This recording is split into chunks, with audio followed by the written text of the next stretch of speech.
Kelsey has been the kid who has smiled from the moment that she gets up in the morning until the moment that she goes to bed at night. She's a kid who loves music, has spent, innumerable amount of hours on a marching field, a black belt in karate, as well as a kid who's, been through a lot. It's that difference between being a diabetic and having diabetes. She doesn't let it define who she is, but it's a component of who she is.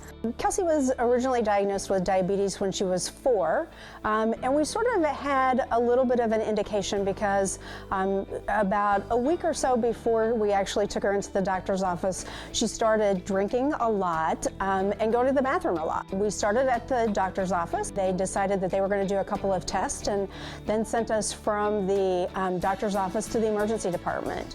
From there, we went to the inpatient side. We happened to be lucky enough to be there the week before Christmas.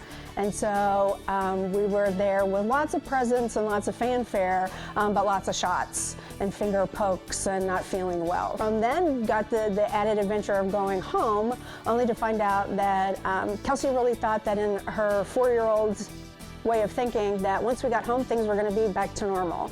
As a 4-year-old, I totally thought that everything was done. I was out of the hospital, I was all better, and everything was going to be okay. When I finished my dinner, my mom pulled out the needle and pulled out the insulin and drew it up, and I ran.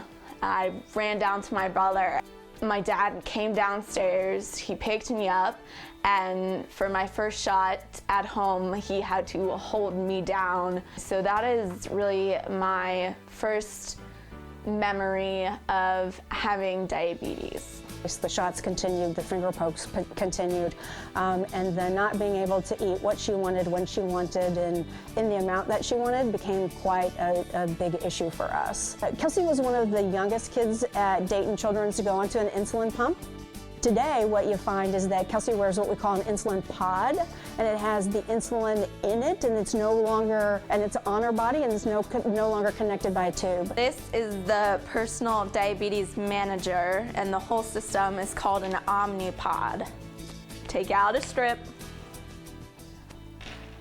plug it in, I poke my finger, get the blood, put it on the strip, and it says checking. Let's hope it's a good number. 210. On this one, you just press next, and then since I'm not gonna eat, I press no, and it asks if that is correct, and you got to get near it, which I am, and it goes in. What's really cool about this one is it doesn't have tubing, so I can wear a dress and not have this big box showing, or I can go running or do jumping jacks and not have this thing flopping up and down. Hey Kelsey, how are you? Good. What's new? The usual. The usual, yeah. Open your mouth real big.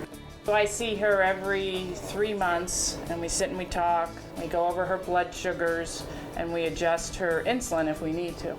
I admire Kelsey, and I really do. I mean, she has a lot on her plate, and a lot of kids wouldn't do as well as she does. She chose to just take care of herself, and she can be in the band and do well in school, go off to college, whatever she wants to do in her future. She's just, we can learn a lot from Kelsey. Good job. Thank you so much. I am a part of the Bellbrook Marching Eagles. We are a 8-time Grand National Champions. She's a highly active participant in the band. Of course, she needs to take care of herself at different times, but we wouldn't be the same band we are without her. She's great. She has a great attitude. She's very positive all the time. The people around here love being with her and love marching with her because she always has a smile on her face. Watching her out on that field and competing, Kelsey's marching band were the Grand National Champions of Class A this year. To know that her disease processes really haven't held her down, and there's been a lot of struggles and she's overcome a lot of things. It's not that I'm a diabetic, it's that I have diabetes, and that the diabetes doesn't define who I am the way I am. Who I am defines me.